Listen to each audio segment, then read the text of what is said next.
धर्म की रक्षा के लिए जो हंसते हंसते कुर्बान हो जाए, ये वो सिख धर्म है जो केवल धर्म की रक्षा के लिए बनाया गया, जो मुगलों के अत्याचारों से माताओं और बहनों की रक्षा करने के लिए बनाया हुआ है।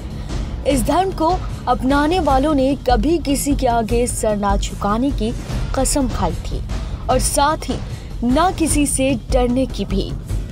दुश्मनों की आंखों में आंखें डालकर जो चुनौती देते थे, जिनके लिए गलत के आगे सर झुकाने से बेहतर है शहीद हो जाना। इसी सिख धर्म के 9वें गुरु थे तेग बहादुर। 19 दिसंबर 1675 के दिन मुगल शासक औरंगजेब के आगे सर झुकाने के बजाय गुरु तेग बहादुर ने अपना सर कटवाना स्वीकार किया। भीख और गुलामी में मिली जिंदगी से बेहतर उन्होंने शहीद की मौत मरना स्वीकार किया था। गुरु तेग बहादुर आज उनकी पुण्यतिथि है। हालांकि नानक शाही कैलेंडर के अनुसार गुरु तेग बहादुर जी की पुण्यतिथि की तारीख बदलती रहती है।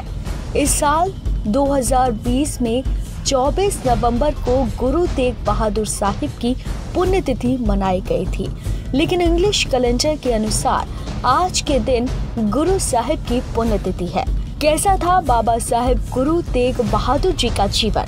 कैसा था उनका तेज, जिसने क्रूर शासक औरंगजेब के अंदर भी खौफ पैदा कर दिया था। 1 अप्रैल 1621 के दिन गुरु हरगोबिंद जी के घर में जन्मे थे गुरु तेग बहादुर।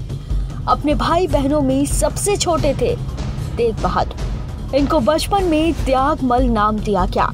इनकी शादी माता गुजरी से हुई। साल 1665 में उन्हें गुरु की उपाधि दी गई थी। गुरु तेग बहादुर ने 115 पद की रचना की, जो सिखों के धर्म ग्रंथ की गुरु ग्रंथ साहिब में है। गुरु साहिब के लिए कहा जाता है कि वो पहले ऐसे व्यक्ति थे जिन्होंने लोगों के अधिकारों के लिए जंग लड़ना शुरू किया था। वो समाज में फैले अंधविश्वास को खत्म करने की बात किया करते थे।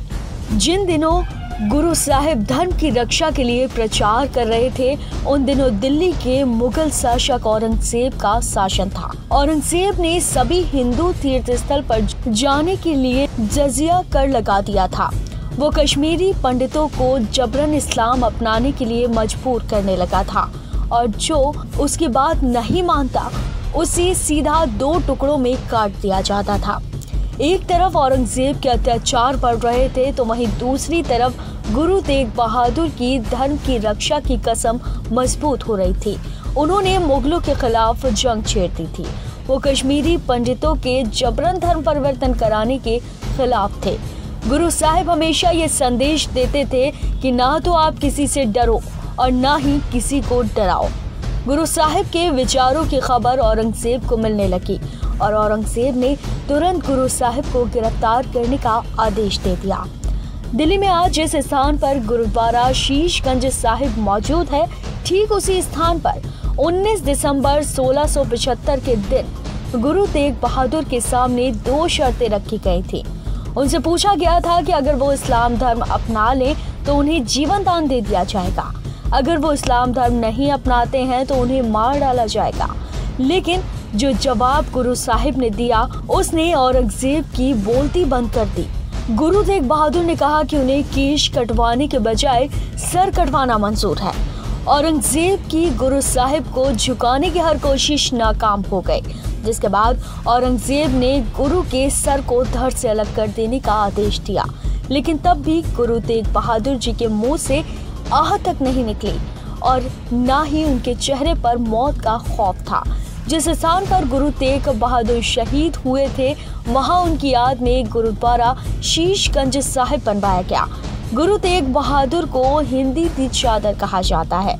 गुरु जी की शहीदी के बाद उनके बेटे गुरु गोविंद राय को गुरु की उपाधि दी गई, जो आगे चलकर सिखों के 10वें गुरु गुरु गोविंद सिंह जी कहलाए।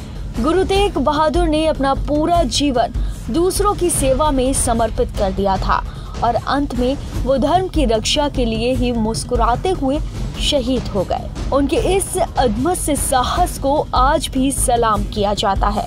तो फिलहाल के लिए इतना ही। ऐसी और जानकारी के लिए आप करें चैनल को सब्सक्राइब और साथ ही बेल आइकन प्रेस करना ना भूलें, ताकि हर अपडेट आप तक पहुंच पाए। आप देख रहे हैं नेट्रिक न्यूज, साहस सच कहने का।